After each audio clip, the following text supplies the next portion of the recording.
Hello, friends, and welcome to today's live level up conversation. It's great to have you here. I'm already seeing comments come in, really fun, by the way, and we'll definitely share those in just a minute. But welcome to today's live level up conversation. Whether you're tuning in live or catching me on replay, thank you so much for being here. Let's get started. Welcome to Level Up with Winnie Sun.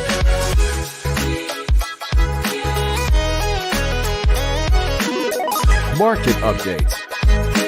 Speed round. Award-winning financial pro. And now, get ready. I present to you Level Up with Winnie Sun.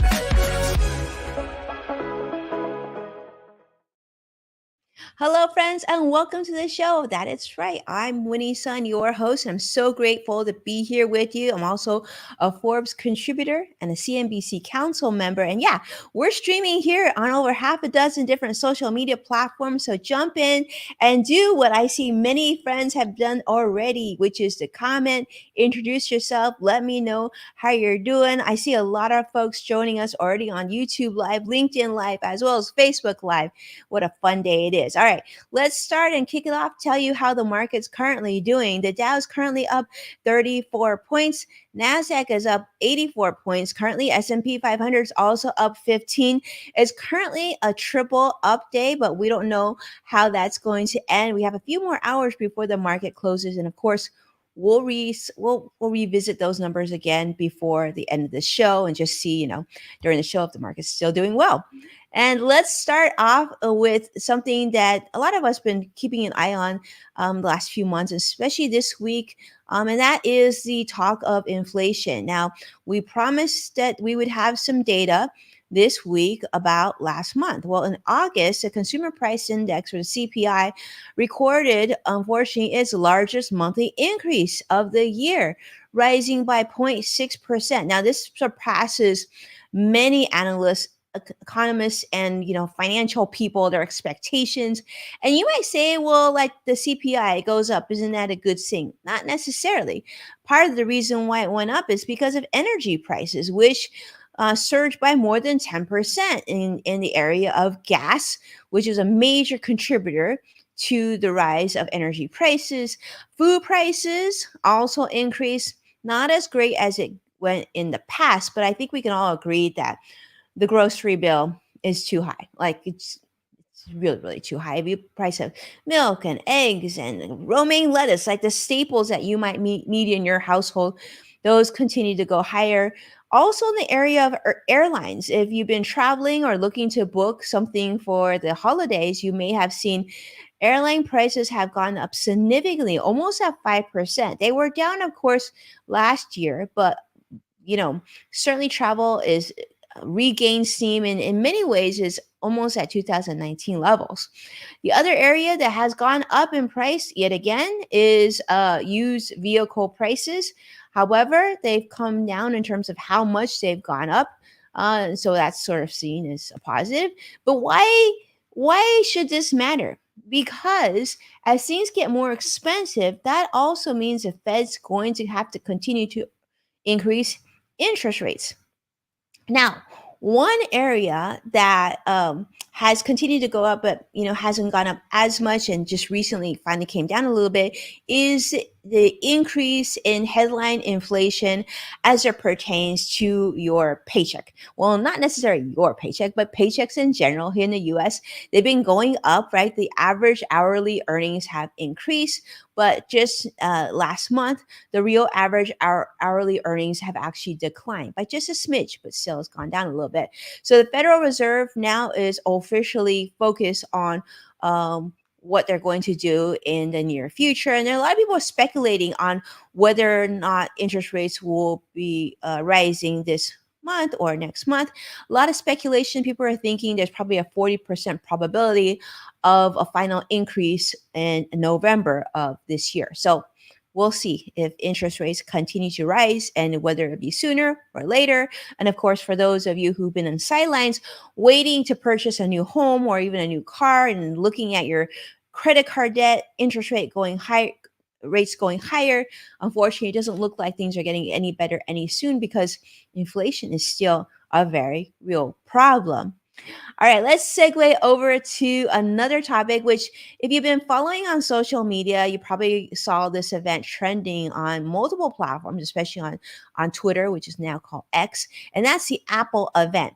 Now, Apple every year, comes out with new product launches, and they do this big, fancy, splashy show that you can see online. And well, let's just say this year was actually kind of fun. If you watched it, if you didn't, I'm sure you can watch it on replay on Apple's website. But they really really honed in on the what Apple is doing in terms of making their company carbon neutral, their products, really trying to use recycled products as many recycled materials as many products as they can. They have this really goal, really lofty goal of really completely being carbon neutral by the year 2030. And that's a really cool. I thought it was really cool. I was very happy to see Apple go deep dive into, like, they had this little bit with Mother Nature. They talked about, like, they showed wind energy and solar energy and all the things that we're doing to really just be more green as a company. I love that. I'm hoping that will challenge more companies to also be just as proactive and really doing their part, especially on a company the size of Apple, towards helping towards the environment and, planting more trees and forests and all that. I love that part. But one thing that I will say, and I know many of you have already shared some comments with us today before we even went live today about your thoughts on the new iPhone 15 as well as the new Apple Watch that came out. So I think, one thing that we've seen in terms of Wall Street reactions been pretty not too hot, not too cold, just they were really looking for bigger moments, I think, but unfortunately, we're seeing that that doesn't seem to be the case. In fact, many people that I've surveyed and talked to, they're kind of waiting to see maybe what next year is going to bring. They don't feel like this year's phone innovation or watch innovation really pushes them to want to purchase a new device. One person has shared before we went live saying that no thanks, I'll keep my kidney to myself. I think it's something to that effect. I think, that's true. These phones are now getting into uh, the $1,000 plus range for some of their higher models. So they are getting more and more expensive. But CEO Tim Cook presented very, very well, I would say, yesterday. And it's neat. One of the new features I saw on the Apple Watch is where you can actually, instead of having to hit a button or toggle, you can actually snap your fingers and actions can actually take place. I think that's kind of cool. For me right now, it's not necessary yet for me to go ahead and make that new investment, but I like the direction it's going to make it that much more easy to use. And one thing that a lot of people are looking forward to, and that is the iPhone going to USB-C versus Lightning. I don't know how you feel about that, but for me, I'm a fan of that because, obviously I use USB-C to charge my my laptop and other devices that we have in the household. So that would just be one less thing to have to worry about. And I do think the USB-C cord in itself, or the connector, seems a lot more sturdy than the old Lightning used to be as well. So a lot of talks about whether or not Apple did enough to make an impact to make sure as we go in the holiday season, if the numbers will look good and people will buy enough Apple product. One thing that did pop out on the business news feed today, was that China did come out and said that they had not banned iPhones from their government employees. I believe that came out as well. So we're gonna watch closely and see how that unfolds as well. All right. Segueing over to another topic that we often talk about, another person, I should say, that's really popular in financial news is, of course, Elon Musk. Well, Elon has been in the news once again. It's almost like a daily thing. I always feel like Elon almost deserves his own segment of the show because he's that popular in financial news. Well, recently there was news that came out that Walter Isaacson is writing, or has written, a biography, and in the biography has revealed that Elon Musk and Jack Dorsey, the previous lead at Twitter, had made a deal. In fact, initially, Jack Dorsey had supported Elon's takeover of Twitter, but then eventually had second thoughts. In fact, Dorsey had suggested adding Elon to Twitter's board even before they started buyout talks. And in fact, Dorsey rolled in his 2.4% equity stake of Twitter into the buyout, which helped reduce Elon's capital contribution by about $1 billion, quite a bit. And with that in mind, Jack Dorsey isn't going to completely take all his money and risk all of it. The deal was that Elon offered to buy Jack Twitter shares at the original takeover price in case at any point Jack ever needed money. I think that's kind of an interesting caveat, right? Like if you're Jack Dorsey, are you going to tell Elon, I need money, so pay me out? Because I didn't know how billionaires are. Maybe this, like, this is how they do it. That almost seems like something like, what are you talking about? You need money. You don't really need money. Blah, blah, blah, blah. But I would say that, like, given that there has been speculation that the value of Elon's purchase of Twitter has decreased in value significantly, I don't know. Sounds like a good idea. At some point, maybe Jack should make that call. But Jack currently leads Blue Sky, which is another social media network. And if you've tried and used it or dabbled in it, you'll see that there's a lot of Twitter-esque moments in Blue Sky as well. But the U.S. Department of Justice has also suggested that Elon may have violated a court order regarding, yep, Twitter's privacy and data security program. I'm just going to keep calling it Twitter. I don't feel like I need to move the X yet because you know what I'm talking about when I talk about Twitter, right? So the FTC has updated an administrative order last year, which is to ensure that Twitter stays compliant with their many security requirements of just, like they gotta make sure they're doing things the right way. In fact, they're saying one of the things that makes the FTC a little nervous about what's happening at Twitter is all these chaotic posts on Twitter from employees talking about how things were just crazy at Twitter. And they're saying all these changes that Elon did in a very short amount of time really created an environment where, including layoffs, which reduce Twitter's workforce by 50%.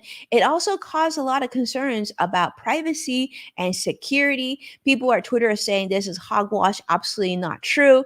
But yes, this court order has been filed, and in it includes testimony from Twitter's former director of security engineering, expressing doubts about Elon's commitment to both privacy and security. And so Twitter has requested that Elon not testify at the hearing. And of course, FTC is not keen on that. Looks like they do want him to testify. Yeah. So I see CrossX Fighter on YouTube is saying he still also calls it Twitter. I'm gonna keep calling it Twitter. I feel like you know what we're talking about. And most importantly, because on Twitter, you have tweet chats. And today's Wednesday, and that means I'm bringing you a tweet chat as well. So, like, just short message to let you know right after the show here, you can actually jump on Twitter/X and follow hashtag Winnie Sun. And we're going to have a conversation about virtual work. So I would love to have you join me for that. But let's go to my last story of today, which I think is an important one, right? Because health is wealth. We would all agree, right? With just wealth and not health, that's not good. And obviously, wealth doesn't necessarily buy wealth. But here's what we're going to talk about. And this is a story that I want to make sure that's on your radar. If this is something that you're interested in, you're going to do, you probably want to know about this. And this is COVID boosters. All right. COVID boosters have now been officially approved by both the FDA and the CDC. And it's been approved for everybody over the age of 6 months. Now, there was some talk just in the last few weeks talking about, would the vaccine be offered to everybody? Would it be only for people over the age of 65 or who had, health concerns? But no, it looks like it's been approved, and it looks like most everybody over 6 months is going to be able to get access to this. The CDC has approved the new COVID vaccines from both Pfizer and Moderna. This is going to be for all Americans aged 6 months and up. This is also to target the Omicron subvariant XBB unveil. And as you probably have known, that there's been a lot of variants that have been popping up already, and they're actually saying this year is actually the variants have been popping up, and illnesses and hospitalization has been creeping up much sooner than in previous years. But these vaccines are set to be available within the next 48 hours. That is of yesterday. So as soon as tomorrow, you may be able to get your vaccine if you schedule, or if you go to a pharmacy or hospital or somewhere like that, that you want to go get that.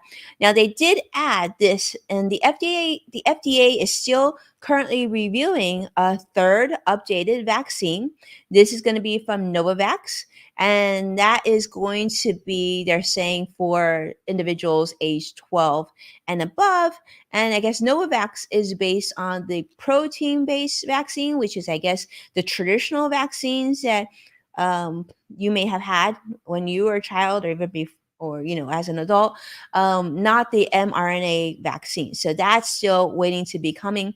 The introduction of these new vaccines, of course, follows because there have been significant rise in COVID hospitalizations for the seventh consecutive week here in the United States. And there continue to be concerns about more COVID transmission during the fall and winter months. Everywhere you go indoors, as well as schools and things like that, especially since schools are back to school is already back. Like my kids are all in school, and if you have kids, your kids might be there as well. And of course, public health officials are saying that they're also really wanting to make sure that this vaccine is out there, because they are trying to prevent a severe, what they call, COVID wave, and also reduce the risk of a tridemic, which, if you haven't heard the term tridemic, I looked this up. What it is basically, it's when you get the flu, RSV, which is a respiratory illness as well as COVID. So the tridemic. So the timing for this new vaccine, of course, is they're hoping to get this out sooner than later. But if you've just gotten a vaccine in the last 2 months, you're going to have to wait a little bit before getting that. But you probably want to do your own research. I'm actually not a healthcare professional, so I don't know. This is just, I'm reading in business news. So take a look at that. But in terms of cost and what it's going to cost you, it looks like it's not going to cost you once again, because in most cases, like private insurance, if you have private health insurance, it'll cover this. And if you don't, there's Medicare and Medicaid. And if you don't have any of those, there's this program called the Bridge Access Program, which is there to offer free vaccines for any uninsured Americans. That way, everybody will have access to this COVID-19 vaccine through their participating providers. Nope, something to keep in mind as well. All right. So with that, let's take a look at where the market is. Currently, the Dow is still in the positive, up 25. NASDAQ also positive, up 85. And the S&P 500 is currently up 15 as well. So we're still currently at a triple update. We'll see how it goes. We have a couple more hours to go before the market will close.